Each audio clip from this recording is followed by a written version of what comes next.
Karepmu piye? Kowe ngonekke aku kaya ngono. Karepmu piye kowe ngonekke bapak? Melek mripatmu kowe. Kowe ngonekke bapak wong sekeng gedhi bal 17, wong elek nyolok mripat tok sawang saka ngendi, ha? Aku wis ra nggo basa-basanan karo kowe. Percuma kowe tak basani. Wong kowe iki duwe derajat, duwe pangkat. Ning kowe ora ndek unggah-ungguh, ora ndek tata krama.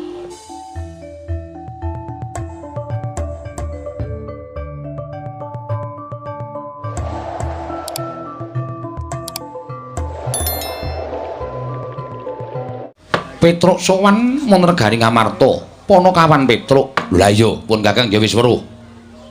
Yen Petruk wae genep tata kramane. Ngandhake yen Petruk kuwi abdi negara Ngamarta ingkang ora tinggal marang unggah-ungguh lan tata krama. Lah ing atase munggah kraton kok ming nganggo training. Nganggo sabuke nganggo kolor kaya ngono kuwi. Ora nganggo sarung, ora nganggo kathok sak piturute. Apa pantes Kresna? Bagong, nun. Kok ora nganggo klambi, ora nganggo sandangan kaya kakangmu? Teles e. Teles piye? Karang nggih nganu kudanan terus kula pepe. Lah niki mau dijakale Petruk terus langsung budal. Ontene nggih ngenten niki karang wong ora duwe sinuwun mboten napa-napa. Arep sandangan kula elek kaya ngeten. Sing kuwi gati rak, pokoke kula tumindake apik. Lho lah iya, aku ya mung ngandani yen to nganggo tata krama. Nggih nyuwun ngapunten diapunten nggih. Yai Prabu. Wonten timbalan Koko Prabu. Dumunten katimbalan nama wigatosipun Petruk dene sowan wonten negari Ngamarta. Menawi sekinten sowanipun Petruk menika sae, Paduka Yai Prabu kedang legahi bawa leksana nanging menawi namung bebudhek banyu bening kawontenan praja ing Ngamarta. Kedahipun Petruk dipun emutaken. Panakawan Petruk sawise satata nggonmu ngadhep nang ngarsaning ingsun padha raharja sak praptanira Panakawan Petruk. Nunamit pasang Kalimantabe tinebine ngilodoni dumawahing tawang tuwang. Linepatna ing tolak manu sinuwun. Lepat diagung pangaksami mila menawi wonten kiranging tata krami kiranging unggah-ungguh nyuwun pangapunten sinuwun. Nyuyu Petruk ora dadi ngopo.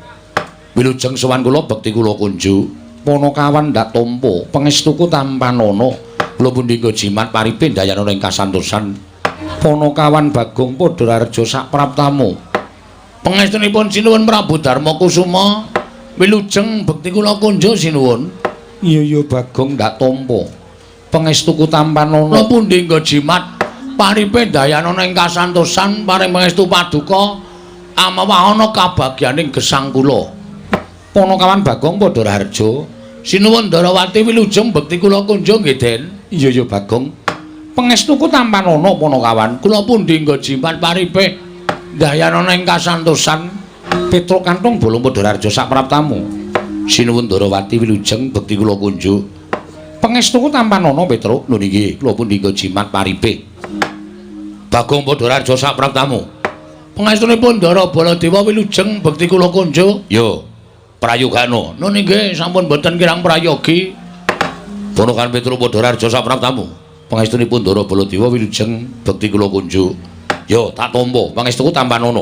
Bagong, dalem Den. Slamet tekamu. Pangestunipun wilujeng prayogana. Nun nggih sampun boten kirang prayogi Ndara. Petruk, dalem Den. Slamet tekamu. Wilujeng bekti kula kunjuk. Yo pangestuku tampanana. Nun nggih Petruk kanthong bolong wonten dawuh sinuwun. Monogagi matura. Sowan moning praja Ngamarta iki saka karepmu dhewe apa pancen diutus dening bapakmu Semar? Yen pancen diutus dening bapakmu Semar, apa wigatine?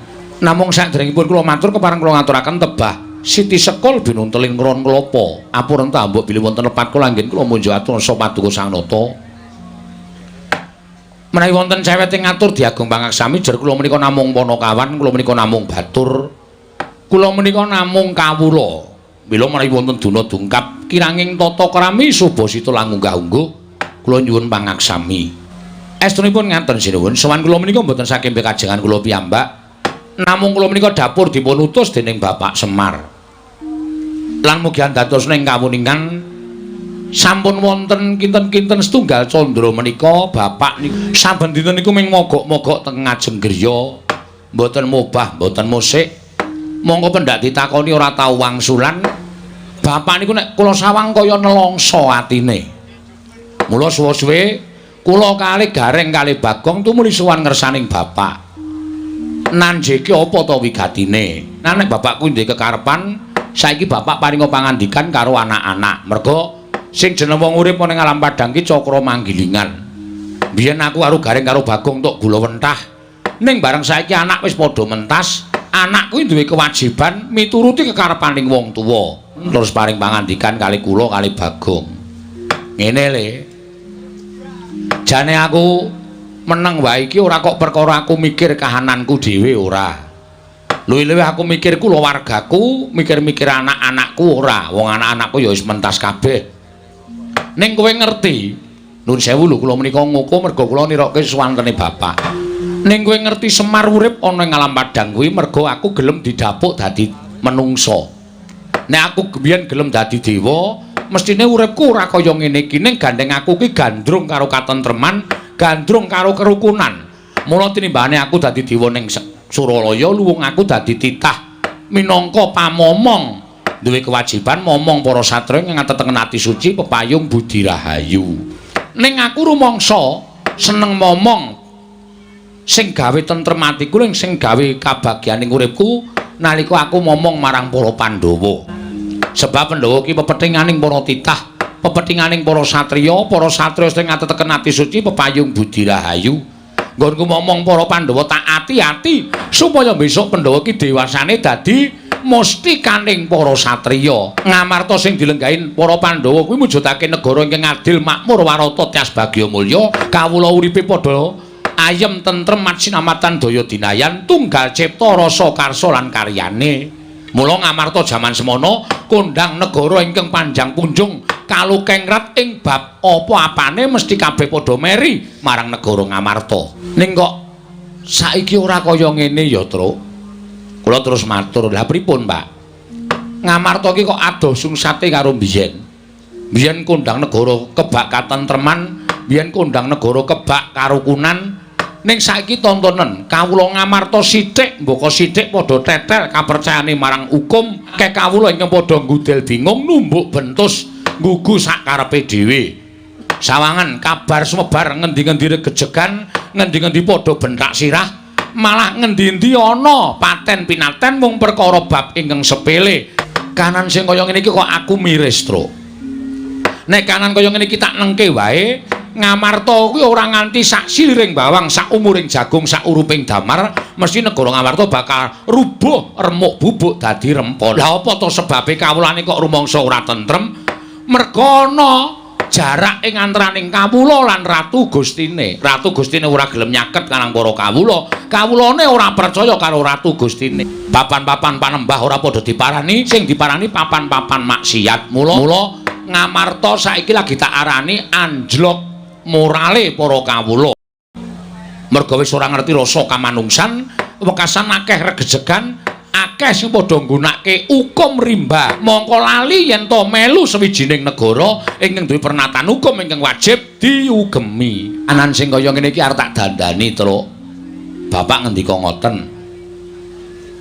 Bapak ajeng dandan-dandan pripun? Merga nek iki nganti rusak tenan negara Ngamarta, sing disalahke sepisanan karo Dewa Uduka Pandhawa. Ning Semar sing momong para Pandhawa kok gagal sarta ora kasembatan mujudake negara ing adil makmur warta tias bagya mulya. Mula sing ditutuh aku. Lah, aku meneng wae iki aku duwe gagasan kepengin bangun kayangan. Saderenge kula matur kata-kata kersanipun Bapak wis ngendika, kowe aja kaget. Kowe aja kaget. Aku nganggo tembung bangun kayangan iki ora bangun papan sing magrong-magrong, papan sing apik, papan sing becik. Saka emas mutiara jamrut hergeni kuwi ora. Ning aku pengen bangun negara Ngamarta kuwi uripe kawulane embane kaya ning kayangan. Anane mung padha tetunggalan manunggal, sayuk rukun yen abot padha dipikul yen enteng padha dicangking niku kayangan. Lah mulane aku pengen mujudake Ngamarta ki embane kawula uripe kaya ning kayangan. Waton Pandhawa gelem rawuh ning Karang Kadempel sinambimu di Pustaka Jamus Klimasada aku iso mujudake kayangan sing mapan ana negara Ngamarta. Lah sebabe napa kok Pandhawa kudu rawuh teng Karang Kadempel? Merga Pandhawa tak kanthi dadi siji karo para kawula. Merga kawula kuwi ora perlu dinahi dhuwit, ora perlu dinahi brana picis, ning dicedhaki rasane, dicaketi karo pengarepe. Dicaketi atine. Kawula nek dicedhaki artine dening para pengarepe niku mboten sah diwenehi napa-napa, panjenengane mesti bakal sengkut gumregut mbangun negara. Sowan pangersanipun Sunan Prabu Darmakusuma menika nglulusaken gegayohanipun Bapak. Iki menika mboyong para Pandhawa rawuh wonten ing Karang Kadempel sinambi mundi Pustaka Jamus Myang Jimat Klimasada mujudaken negari kang adil makmur warata tias bagya mulya. Nek nganti ming diaturi rawuh ning Karang Kadempel kok semaya gedhe-gedhene ora kersa kuwi. Wis nek ngono Pandhawa kuwi pancen ora ngerti karo bales budi. Langkung prayogi taren merga menika mujudaken satuwiling pirembagan supados sakmangke saged kasembatan panjenenganipun Bapak Semar. Menawi panjenengan sarujuk Ndara Werkudara ora cocok menika ya ora bakal mlaku. Panjenengan kali Ndara Werkudara pun mathuk pun gathuk Ndara Janaka ora mathuk niku ya ora mlaku. Ayuwaning Kakang Semar iki mau miturut Dimas Jodipati kepiye? Rasa gokian gunem sing tanpa guna. Ayo mangkat. Semar gedhe lelabuhane tumrap negara Ngamarta. Turaba ingkang bakal katindakake dening Semar kuwi gegayohan sing apik sing luhur. Mbarep kakangku, ayo budal dina iki. Yen pancen bapakmu mbutuhke prabeya, aja metu saka bapakmu. Madukara usungana bandane ora bakal aku wegah. Waton bapakmu kasembadan bangun kayangan woning praja Ngamarta Petra. Matur sembah nuwun tanpa pepindhan. Kepareng paduka tedhak dhateng Karang Kadempel benjang menapa? Menawi saking pamayogi kula inggih dinten menika ugi kula dherekaken rawuh wonten ing Karang Kadempel sinambi mundi Pustaka Jamus Myang Jimat Klimasada. Ewa kaya rasaku krana sowanmu kuwi kalah dhisik karo Koko Prabu Ndarawati. Wigatine tanala kejaba nyuwun ngampil Pustaka Jamus Klimasada.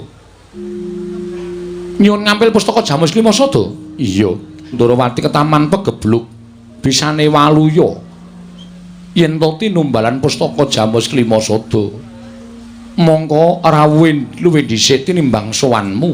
Yen to bapakmu kepengin rawuhing para Pandhawa kudu ngenteni Pustaka Jamus Klimasada kinarya usada negara Ndarawati dhisik ning ana pepalang. Apa pepalange? Sinuwun Ndarawati.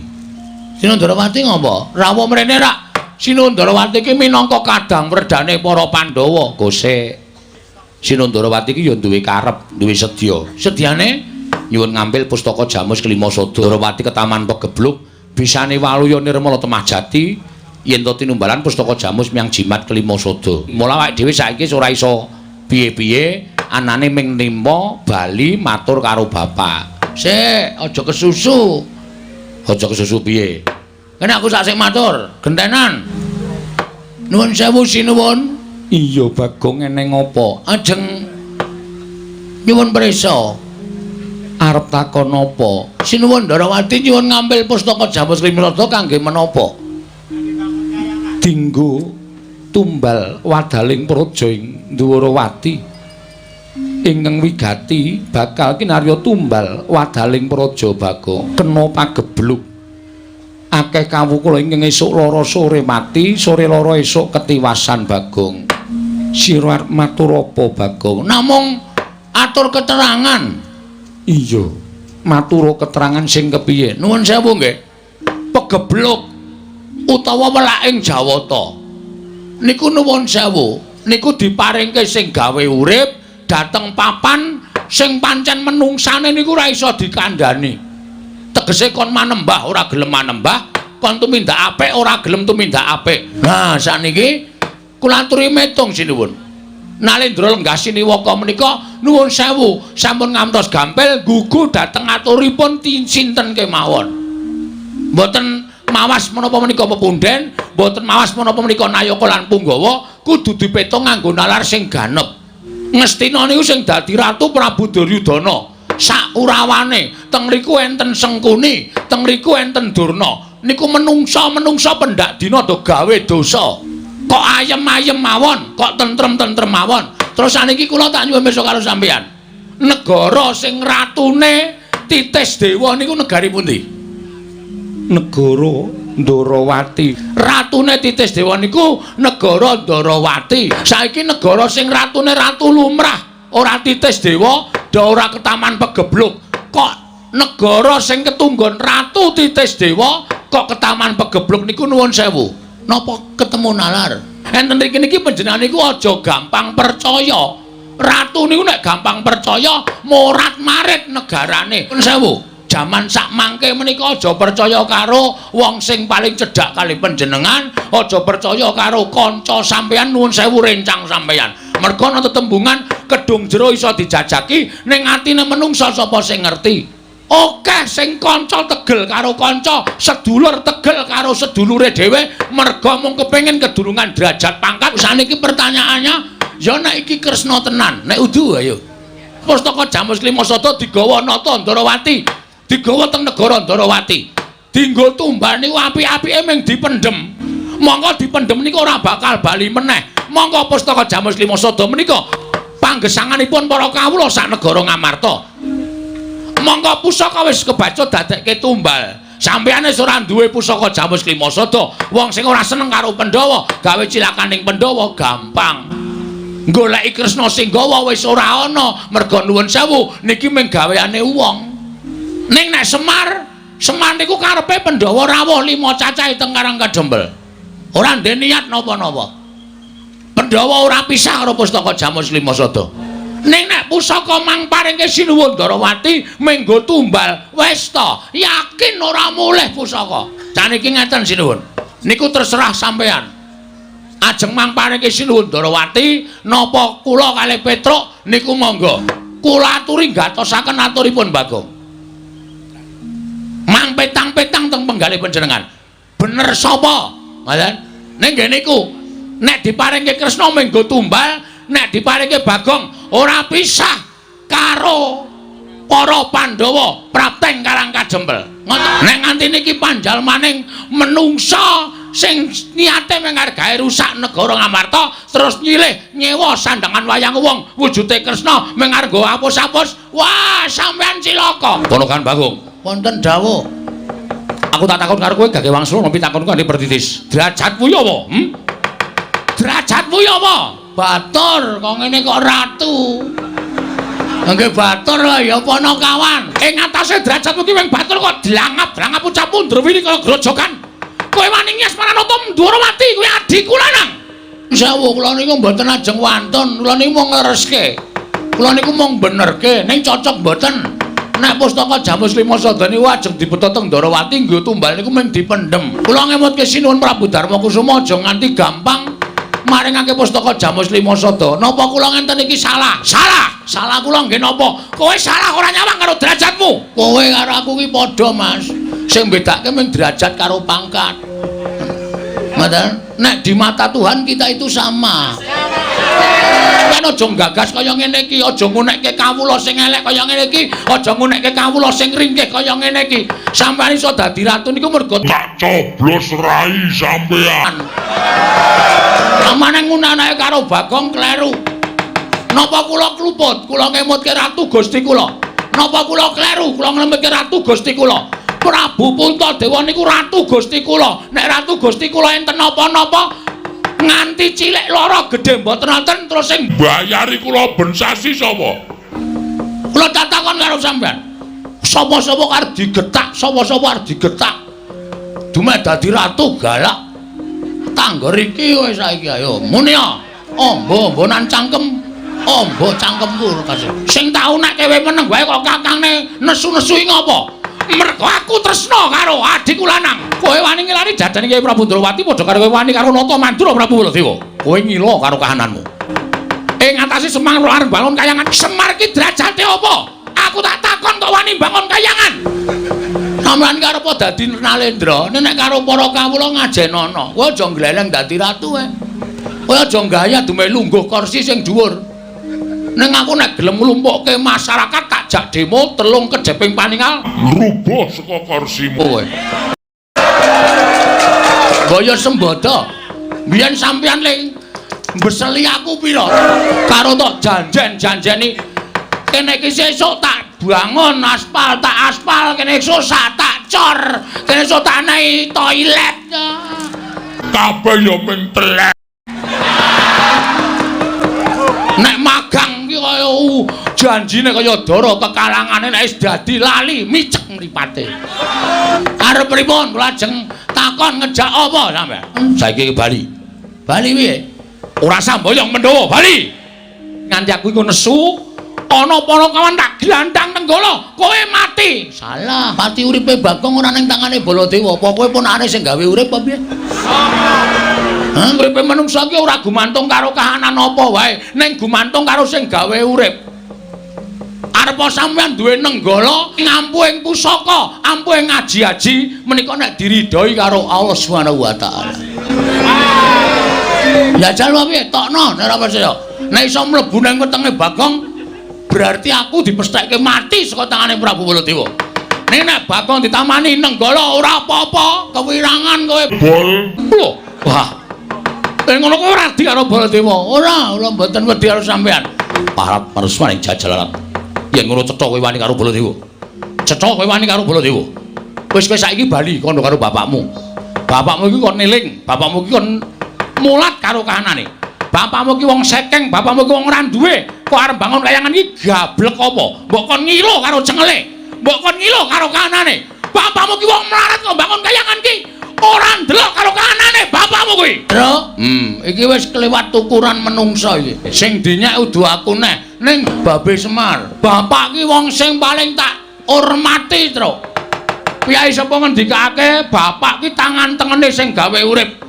Mula sapa sing wani karo bapakne kuwi bakal entuk hukum sing ora ana pangapura selawase urip. Siji, bakal nampa rekoso uripe, angka loro lawanging kanugrahan ditutup. Mula nek nganti bapakku dieceh karo Ratu Mandura sing jeneng Baladewa iki. Aku ora trima, Tru. Gong iki malah dadi geger kriwikan, dadi grojokan, geguyut, dadi tangisan. Nek kowe ora wani mulya. Mulya ana. Karepmu piye? Kowe ngonekke aku kaya ngono. Karepmu piye kowe ngonekke bapak? Melek mripatmu kowe. Kowe ngonekke bapak wong sekeng gedhi bal 17, wong elek nyolok mripat tok sawang saka ngendi, ha? Aku wis ranggo basa-basanan karo kowe. Percuma kowe tak basani. Wong kowe iki duwe derajat, duwe pangkat. Ning kowe ora ndek unggah-ungguh, ora ndek tata krama. Terus saiki kowe ngecek karo bapak wong sekeng. Tak tonton saka ngendi aku tak takon. Bapak iki dewa. Sang Hyang Ismaya kuwi kakangne Bathara Guru. Apa ta sambabe bapak kok medhun ning jagat? Merga bapak ki gandrung karo kerukunan lan katentreman. Bapak gandrung karo keayeman. Bapak gandrung karo kerukunan ning jagat moh dadi dewa. Saiki kok iso ngonekke bapak ki wong kere. Saiki tak takon, asalmu saka ngendi to, Mas? Hah? Kowe saka negara Mandura. Ning kowe mbiyen ki disingitke nang Widara Kandang, diakoke anak Demang. Kowe mbiyen jaman nom-nomane mikul garu, mikul ruku, golek ramban. Barang saiki kowe dadi ratu kok glelengmu minta ampun to, Bol. Boyo sadar diri. Kowe asale saka desa. Wong iki aja ninggal karo lanjarane. Wong iki nek ninggal asal mula bukane duwe derajat ora suwe, duwe pangkat cepet tetel, duwe bondo donya asat saben dina. Sirmu piye aku tak takon? Lho, sirmu piye? Karepmu apa? Aku manut. Ayo, metu Jawa. Nek pancen wani karo Baladewa, diteter sepiro kekuatane Bagong. Oke, ora nang kene papane wong nanti. Metu Jawa, glandang negara. Supaya aja nganti dawe gegeran. Awak dhewe ngalah wae ayo mulih. Matur karo bapak nek awak dhewe ora sida mboyong para Pandhawa ingkang sinambi mundi pustaka Jamus Klimasada. Iki tak sawang saka kadohan sinuwun Mandura licik ora wani temandang dhewe ngadoni awake dhewe ning tak sawang ngawe anak-anak Pandhawa Ndara Antarja, Ndara Garukaca, Ndara Antasena. Kuwatire ngatiku nek dandang dikandhake kuntul, kuntul dikandhake dandang. Sunyatan dikandhake beda karo sing wis kelakon. Iki mesti awake dhewe digawe luput karo Sinuwun Mandura dikandhake awake dhewe dadi wong kleru. Anak-anak Pandhawa do ngoyak karo awake dhewe nek nganti wani kowe karo aku malah cilaka. Siji, ora ngerti tata krama ing ngatasé batur kok wani karo bendara. angka loro apa ya iso awake dhewe ngalahke karo anak-anak Pandhawa. Terus nek mulai ngono ki rumangsamu wis rampung masalahe apa? Nyatane sing goleki awake dhewe anak-anak Pandhawa, Gong. Malah justru anak-anak Pandhawa kuwi dikandhani nek pancen arep ngetokke bektine karo wong tuwa, mbelani karo wong tuwa, mbelani Sinuwun Prabu Mandura ki dikandhake sak nyatane. Anak-anak Pandhawa ki nomloman. Bocah nomi keladuk wani kurang geduga. Ayo mulai wae rasa dadak methuke anak-anak Pandhawa manuta karo aku mulai. Sik, mulai ki ya ana hitungane lho, Truk. Ana hitungane piye? Kowe saiki tekan ngarepe bapak. Oh. Terus matur karo bapak, "Pak, aku ora iso mboyong para Pandhawa. Merga pustaka Jamus Klimasada diasta Prabu Kresna." Terus saiki aku tak takon, "Bapak nampa aturmu sing kaya ngono kuwi iki gelo apa ora?" Gelo, mesti gelo. Semar kae ora iso didelok kanthi netra waloka, Truk. Semar kae ora iso ditonton nganggo mripat sing lumrah.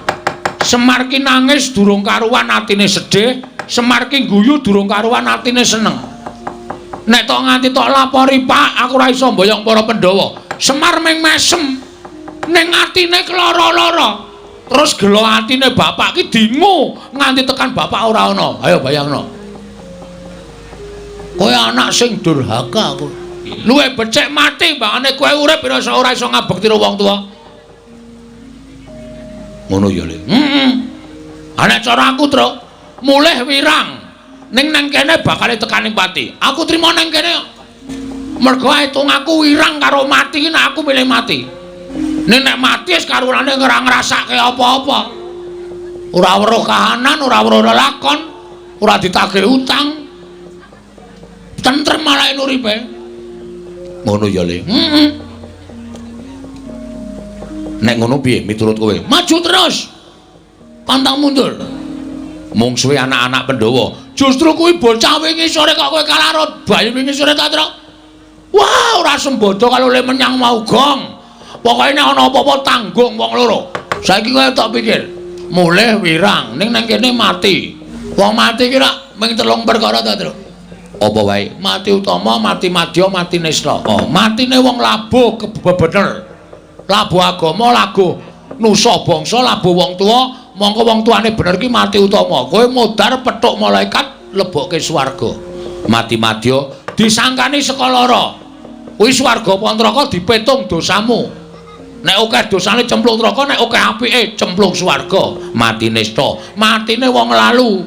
Ora ditampa karo sing gawe urip. Sukmane ngrambyang manggon ning kayu watu pendak malam Jumat Kliwon dikutuki jaluki pesugihan.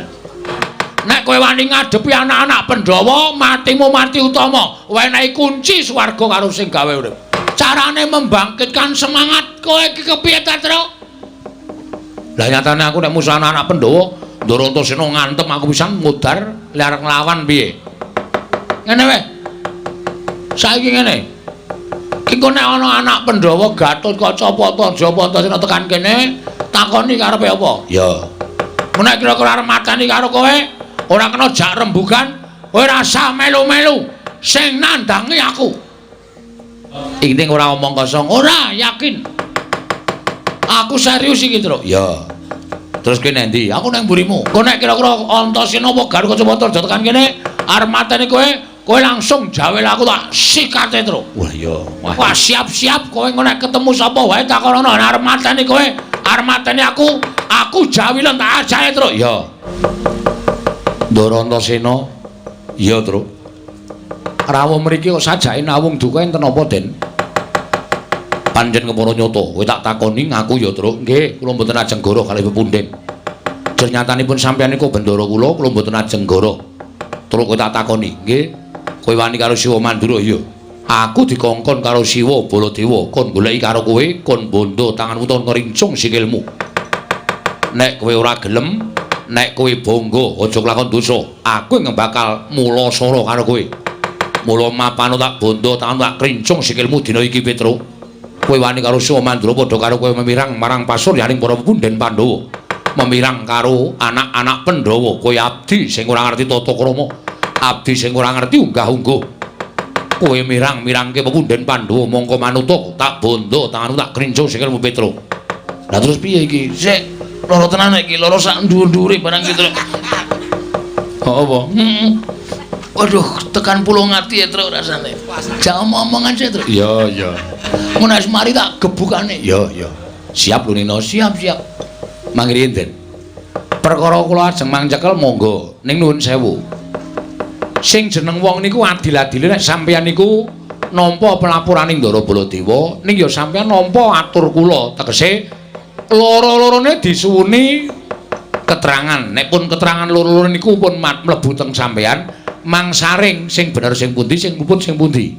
Ning kula tak matur apa to sababe kula kok wani karo Sunan Mandura niku wonten perkarane. Sing wani niku dudu kula. Lho, sapa? Niki, Dower niki.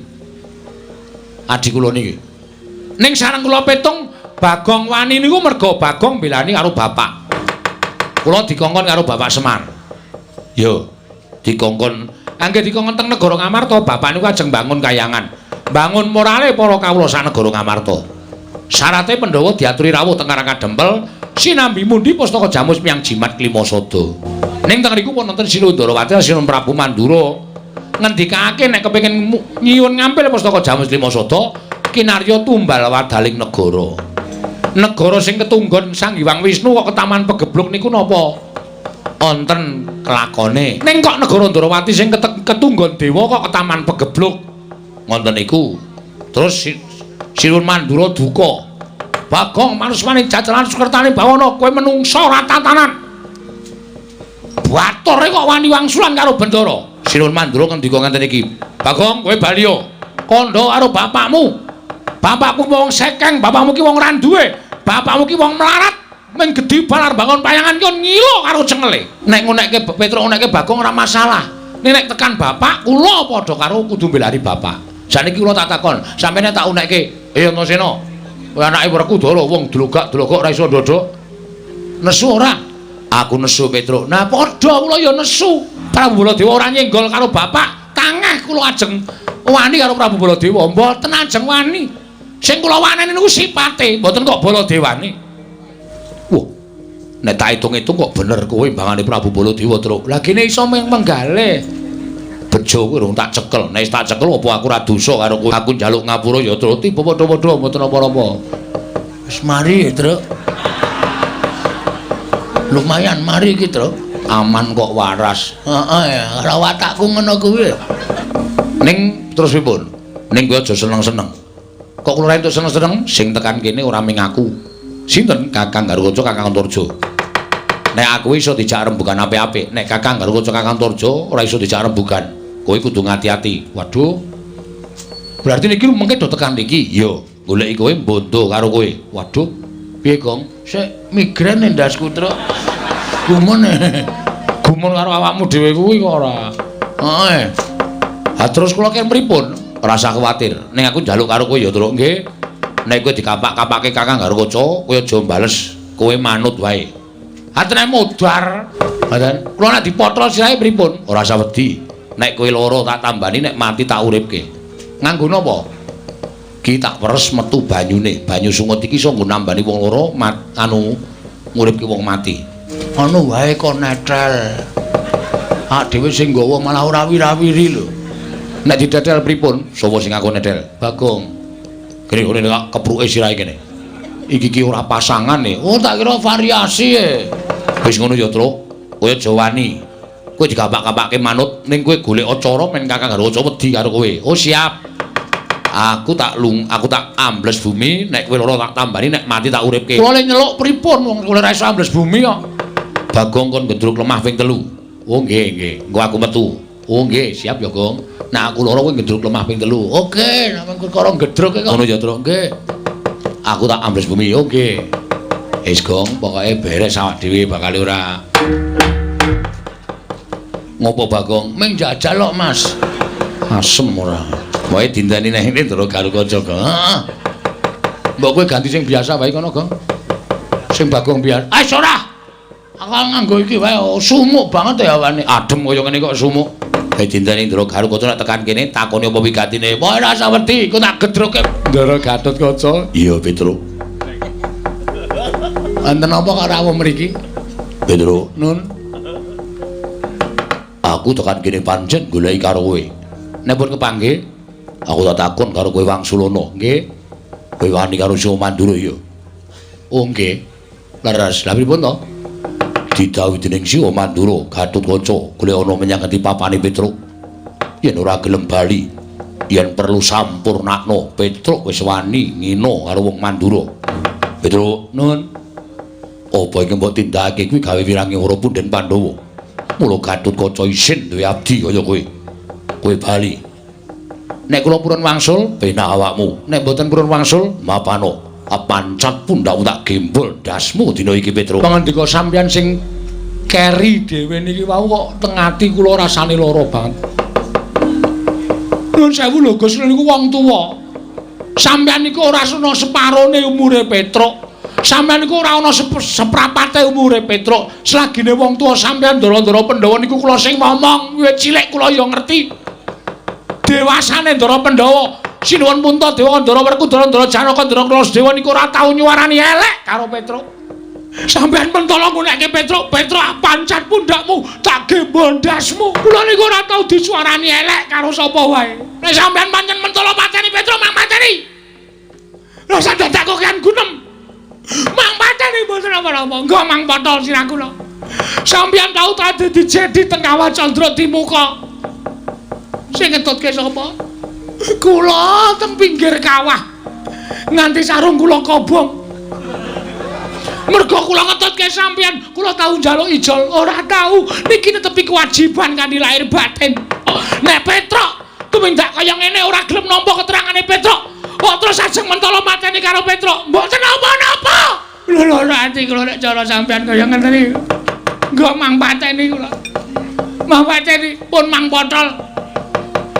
Mang potol niki kula drat-dratane tenggen guru niki. Nek sampeyan mateni karo Petruk, nyawane Petruk munggah teng kayangan. Sapa sing mateni, Truk? Sing mateni putu sampeyan. Lho, putuku sapa? Anake Ndara Werkudara sing nami Raden Gatotkaca. Kowe salah apa? Kula mboten salah, kula mboten kleru. Yen ngono putuku Gatotkaca sing kleru tak golekane menungsane. Yakin niku kejadian kaya ngeten niku. Merga Prabu Pandhu simbah sampeyan niku arepa ratu-ratu ning jagat, ning tresna karo Petruk. Ha iya. Ora kowe kok iso nangis ya, Truk? Ha ya iso lho ya. Kowe iki biasane ra angel nangis. Anakmu mlebu rumah sakit kowe nanggap dangdut kok. Cengelmu ki ora. Gara-gara kaca tak critani terus raine saya pucet, saya pucet, saya pucet. Terus kelipat mabur. Ngambandir Gantara. Wah, pinter kowe gawe sandiwara. Ha iya. Didumdil gandeng aku wis ngalahke loro mingkari Antarja. Tandangono. Waduh. Mbok kowe sisan. Lah terus kowe nyambut gawe apa aku tak takon? Kowe mau ming nang burine terus ayo tro ming dolopi tok. Kowe genti nyambut gawe aku tak ngaso. Iki mingkari Ndara Antarja. Piye caramu? Kowe kudu iso nggunakake cara. Antarja iki ampuh. Ampuh. Putula. Putula piye? Mbahne Ndara Antarja ki dewaning ula. Nek nganti nesu, wah, matek aji ula sak donya goleki kowe kabeh. Masa? Ula werna-werna? Ula werna-werna. Kowe lagi dengok-dengok parani ula. Kowe lagi turu jejere ula. Ula sendok sing paling entek-entekke go. Apa? Kowe gak sego goreng yo entek, gak bakmi yo entek. Aku tak ketemu ula sendok terus. Arep ngopo? Arep nyiduk. Arep nyiduk ora. Wis ya, ditandangi ya. Aku tak ngasuh ning wit gedhe ae. Ngisore ketok iyup banget, nggo nglikar kok kaya penak banget. Mun nek wong goleki kowe, omong nek aku ora ana, siap. Nek wong ngeyel, tandangi le. Lakonane terus ora usah melu-melu, Antarja ketok takoni goleki Petruk, sampluki. Kowe guneman ning kono mau karo Petruk, aku krungu tak kandhani. Wah, Truk. Krungu ora ana wong tak pancal raine ora. Omong nek iki swara radio. Oh iya. Swara radio, lihat radione kanca-kanca. Lu tau urung ta kowe? Urung. Lagi anyaran kok. Petruk nendi? Ora ana. Mboten wonten. Sampeyan mriki ajeng napa? Goleki Petruk. Nek pun ketemu, Petruk tak bondo. Nek Petruk ora gelem, tak jiat. Nek Petruk wani, tak pateni. Matane Petruk? Iya. Petruk tak wenehke apa ora? Ora. Anggepe apa? Petruk iki kakangku ejo. Lho. Go piye? Jenengmu apa? Antarja. Diundang Jo ora gelem. Kon ngundang ngontorno piye? Petruk iki kakangku, Mas. Petruk iki masuk angin wis tak tileki. Nek perlu tak goneng rumah sakit. Tak infuske. Man Petruk iki waras. Aku Petruk diame-ame patine. Kowe iki duwe hati ora, Jo? Kok mung perkara kowe dilapori karo Baladewa arep tegel karo Petruk. Menungsa apa kowe? Lho. Malah ngunek-unekke karo aku. Tak unek-unekke kowe mergane nom-noman. Goblok. Yen kowe ngunek-unek karo aku tegese kowe wani karo Antarja. Sing tak wedeni apamu? Tuwa aku mbangane kowe.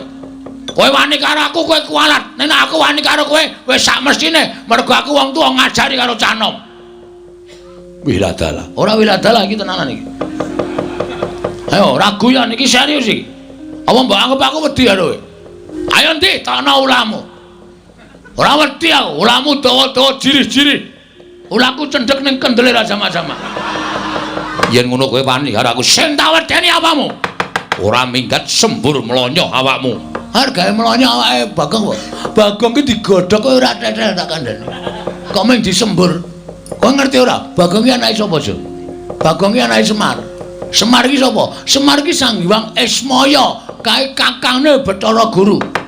Mula Semar ning jagat ki janjane digdaya. Ora tau ngandhake nek dheke sekti. Ning anak-anak ya diparingi aji kasekten dhewe-dhewe. Gareng kae diparingi aji pencopetan. Petruk penglibengan, aku pendodosan. Kabeh dikai aji dhewe-dhewe. Nek kowe arep njajal aji-ajine Bagong sing diparingi karo Semar, aku mongko wis diweling. Bagong, kowe kena nggunakake aji-aji iki mergo aji-aji iki ampuh tenan. Tamake gunung jugruk segara asat. Nek ming gunung tok demek iso jugruk, segara tok demek iso asat. Lho ampuh. Gunung tak demek wis jugruk kok. Segara tak demek asat. Wis tanggo nyoba bola-bali. Aja kok ming siji gunung loro tak demek jugruk kabeh. Nyoba piye? Matno. Waspadano. Waspadalah. Kelapa aku iki nek nganti wis murup abang, kowe mlayu ya, Jo. Mlayu sing ado. Mbangane engko tak demekke diadamu jemblong tekan geger. Aku ora ndek tanggung jawab nambani kowe lho. Nek kowe mati nek ana Sunendra Werkudara, mergo kowe tak kandhani ora nggugu. Paham ora kata-kataku? Iya, aku ngerti. Nah, iki saiki dimatke. Tak cedhake ngene men cetha. Tengah-tengah epek-epek iki nek abang kowe ndang lunga saka ngarepane Bagong. Nek nganti kowe ora lunga saka ngarepane Bagong, nek nganti ana apa-apa, ana berita Antarja meninggal dunia. Aku aja tok salahke. Ndelok, lho ki Jo, wis kuning. Ki dilongkas mateng.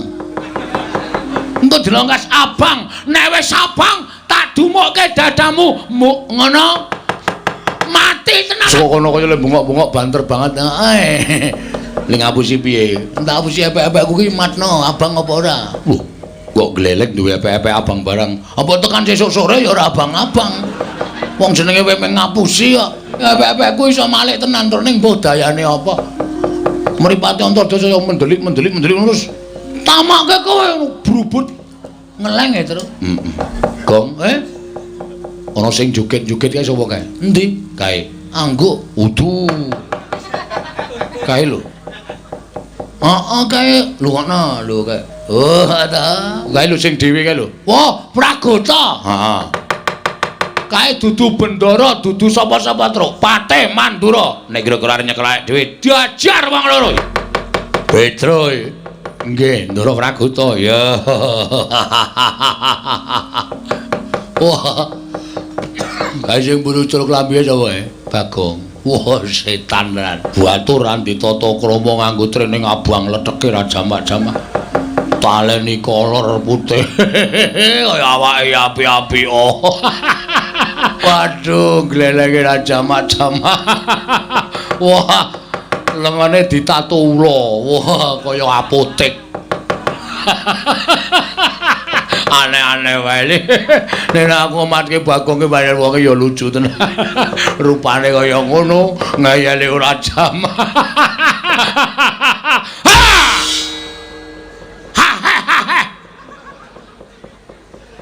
Ora getak ngono to, men cerewet kowe. Ki menungsa ya padake apa? Wah, nggri sing guyah-guyah bandem batako raimu kowe. Ndara Pragoto, ya. Ajeng napa? Nyekel kowe. Wah, cekak aos, Truk. Langsung wae. Cekelen nek gelem tak jotosi ngono. Cekelen nek gelem tak jotosi. Wah, lah setan, kowe demit. Wani karo Patih Mandura. Sing tak wedeni apamu? Wah, ora minggat kok candak mergane patimu. Kene, mergane kowe rasa omong terus. Aku tak omong dhewe. Ya, ya ora nesu, Truk. Senyum to, moh. Mati dereng aku panggawa tak ayoni ngendi ngisor kono nyampil Pak gotong gedhe Pak cuthuke ndase Pragoto modar kalau gedhabikan kejet-kejet nek nganti mati karemu lho kok iso mati kok ya iso Pragoto iki iso mati to iso kae iki menungso e waduh mongko nggon pas mburi kene iki Truk wuk gagar otak terus pingsan terus mati kowe goleki polisi. Kowe kok ora omong to, Truk? Mbok ora meden-medeni to. Wong len uthuk meng lirih. Lirih apa? Wong saka kene krungu mak klothak ngono kok. Wong perang kok mikir mati-mati mbok men. Wis ora bakal tak pikir modar ya wis. Petro. Ponokan Bagong ora minggat saka negara Ngamarta glandang. Sinuwun Mandura tak rungokke lah kok duka ya sini Petro kan nomboro ora minggat saka negara Ngamarta glandang nenggala. Berubut melayu. Waduh. Bagong mau piye ya? Monggo Bagong iki nek melayu ra iso banter mergo pupune gathuk. Monggo suarane mak buk. Bagong iki adine Petro nyol tampan ana nenggala. Tus. Modar kowe le.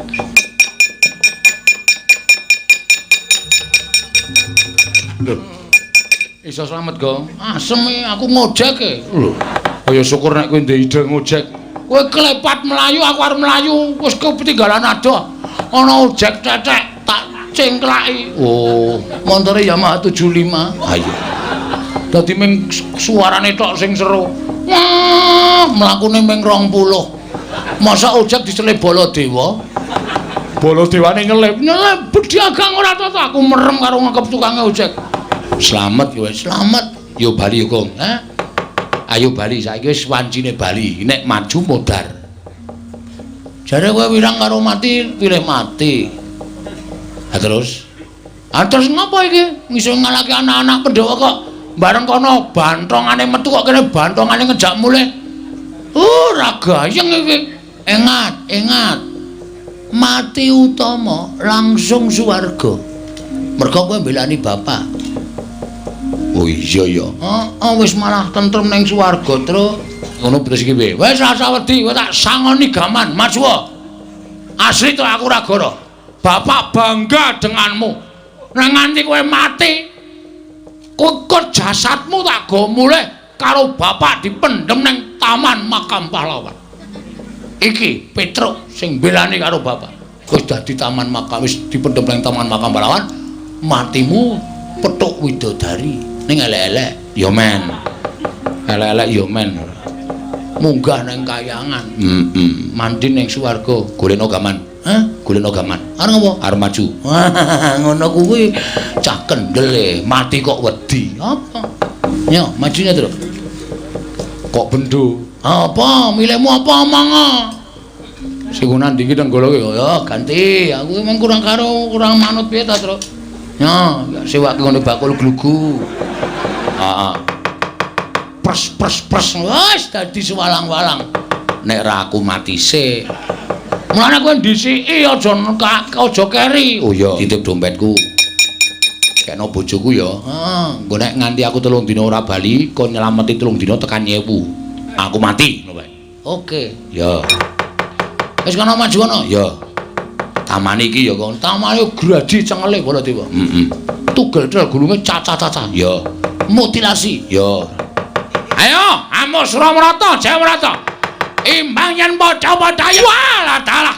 Iki Petra nggawa graji iki. Ae susah entuke pokoke. Mungsuhe Nenggala kok iki pamunaing satu sekti. Tamake Gunung Jugruk Segarasat. Iki tau tate kramas Getih Nalendra. Iki tau nggo nyolong wit kambil ping 3 ora konangan. Walah setan apa? Mati dening aku. Petruk ngiwi-iwi dhateng Raka ing Mandura. Kasengaja ndudul kamurkanipun ing Raka ing Mandura pekasan kula mboten saged ngampah tubal babaring kanepson Petruk ing Kyai Nenggala. Nanging sasampunipun menika wonten raos getun salebeting manah kula. Nanging kados pundi malih bebasanipun sekul ingkang sampun dados jenang mboten badhe wangsul dados sekul malih.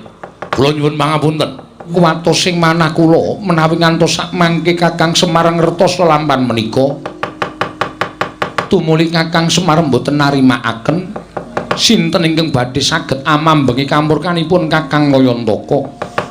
Mila ingkang saking menika Koko Prabu Ndarawati gandeng paduka ingkang sagah ngendhakaken kamurkanipun Koko Prabu Mandura. Paduka Kanjeng Koko Prabu kedah tanggel jawab perkawis menika. Yayi, kula wonten paring adhawuh. Bab tanggal jawab kula mboten badhe selak. Duka Yai Prabu kedah paring pustaka jamus miyang Jimat Klimasada. Mesakaken dhateng kawula kula ingkang nandhang pegebluk. Kepareng maringaken pustaka jamus Klimasada tumunten kula badhe maluyakaken negaring Ndarawati. Mangke menawi Ndarawati sampun ketingal padhang. Tumunten kula badhe ngunduraken pustaka jamus Klimasada wonten negaring Amarta lan ngupadi wonten pundi dunungipun Petruk. Yayi, kula mboten badhe wantun atur lamisan paduka Yai Prabu Ngamarta. Kula mekaten dinten sak mangke monggo pustaka jamus Klimasada kula aturi nampi. Nanging menawi mangke negari Ndarawati sampun ketingal padhang, kula suwun pustaka kakunduraken wonten negari Ngamarta. Lan paduka Kanjeng Koko Prabu kepareng mangupaya wonten pundi dunungipun Petruk. Oh inggih, ngestaken dawuh. Kok aku kok tinggal ning Ngamarta iku arepe piye? Mongko praptakone negara Ngamarta ku mung minangka dadi saksi tama aturing Kyai Kresna inggih kunjuk Yai Prabu Samyaji. Terus ngendikanipun Koko Prabu Mandura, kula nuwun mapunten kula badhe mujatrosanipun Koko Prabu Mandura. Mangke menawi negari Ndarawati sampun padhang, kula ngunduraken pustaka jamus Klimasada sinambi amethuk paduka Kanjeng Koko Prabu. Panjen kaya mengkono aku mengkari manut. Mila kula aturi lenggah sawetawis wonten negari Ngamarta, Yai Aji, pusaka kula aturi maringaken. Lan sak mangke kula nyuwun pamit wangsul dhateng negari Ndarawati. Koko Prabu, monggo kula aturi nampi. Iki para Pandhawa kalah ngumpuk ana ing bangsal pengrawit. Monggo pendak-pendak pun Kakang Sawana ning Praja Ngamarta tansah sinugata panembrama ingkang banget gawe bombong penggalihipun Kakang. Napa menika? Kusik. Kowe kok dadak takon ana apa iki? Sirmu piye? Lagi wae Yai Prabu Ndarawati mungkur saka negara Ngamarta. Nalika semana kowe sowan ana ing Praja Ngamarta nganti karo pun Kakang. Ngandhake enten negara Ndarawati ke taman pegebluk. Mula pun Kakang mbok kanthi dadi seksi nggone Si Adi bakal nyuwun kampil pustaka jamus Klimasada. Asal mungkon yen wis negara Ndarawati katingal tentrem, aku tok pethuk saka negara Ngamarta. Lah kok saiki kowe bali mrene iki ana apa piye? Ya aja gawe bingung atiku lho Kresna. Setyaki wonten timbalan. Wis kecandhak saiki barengipun. Iki mesti ana Surya kembar. Yai Aji. Kula nyuwun pangapunten paduka Yai Samyaji kula aturi lenggah ingkang langkung sekeca. Werkudara tentremna rasamu ya. Ora usah bingung. Koko Prabu. Nggih. Mangke kula ingkang badhe narbuka lampan menika. Perangan ingkang padha lenggah ning kene iki ora ana sing tak percaya kejaba mung Si Adi. Merga jagat iki wis dadi paseksen, Wisnu kuwi bibelah dadi loro. Ingkang separo mapan angganing Nata Ndarawati, ing separo mapan angganing adiku Madukara. Janaka wonten dawuh. Marata nggunakna permana jati. Nggunakna netra batinmu ingkang cetha Yayi. Sawangan pun Kakang. Pun Kakang ingkang nggawa pustaka jamus Klimasada apa dudu Janaka bilih negari Ngamarta kedatengan Durjana ingkang membuh paduka Kanjeng Koko Prabu tumuli nyidra pustaka jamus miyang Jimat Klimasada. Wonten satunggiling Durjana ingkang saged marajul saka sela-selaning garu.